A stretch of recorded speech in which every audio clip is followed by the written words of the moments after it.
Mimi ni mmojawapo katika watu ambao walikuwa wanayaamini maneno ya wahenga na ninapenda sana kuyatumia. Hata bibi yangu alikuwa ni mfuasi wao, na haya ni baadhi tu ya maneno yake. Bibi yangu alikuwa akisema hivi: usikubali kuishi maisha ya kuku ukawa unategemea kufukua chini ili uweze kupata chakula. Na wengi wetu sana utakuta mtu anapanda mbaazi ili akiamini kwamba kuna siku moja atakuja kupata nini? Atakuja kupata njugu mawe. Mimi kama mimi siwezi kujivunia kuvaa gwanda la jeshi wakati mafunzo yangu ya sungusungu. Endelea kuwa mimi. Unaweza ukafunga AC pamoja na feni kwenye chumba kimoja ili wale samaki wanunua nyuzi wasiweze kuharibika. Ukiona utamu, kula kwenye jumbo ambalo lililopikwa na wengi, na ukaonja ukasikia vizuri zaidi. Wala usione ajabu kusikia uchungu kwenye jumbo ambalo umelipika wewe kwa mikono yako miwili, afu kijumbo chenyewe kikaa kidogo, usione ajabu.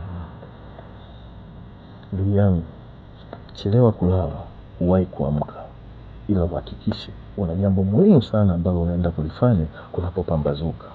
Usimkomoe chatu kwa kumkamua alichokula. Yaliyopita yamepita, tugange yanayokuja.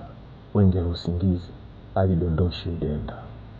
Midfield Kisheti, mzee wa Bakola.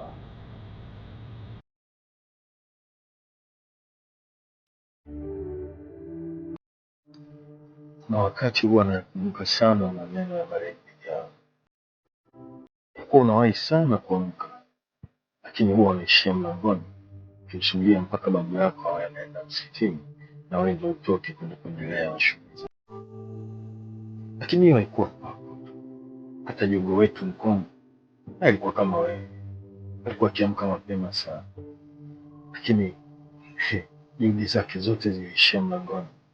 Na mwisho wa siku alikuwa yeye akipiga kelele kwa kuita, akituamsha sisi ambao tulikuwa tumelala.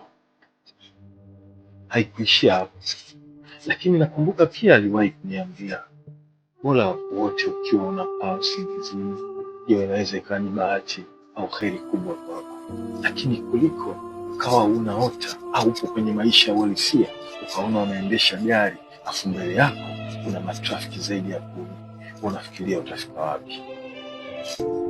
Kisha akayaongea maneno haya kwa kuumia, kuonyesha uchungu zaidi. Ishi naye yule ambaye anayekuona wewe mjinga kati ya wajanja ambao watakaokuja kumwona yeye mjinga siku moja, huku wewe ukiwa umejinamia. Sitotaka pia kuyasahau haya maneno yangu.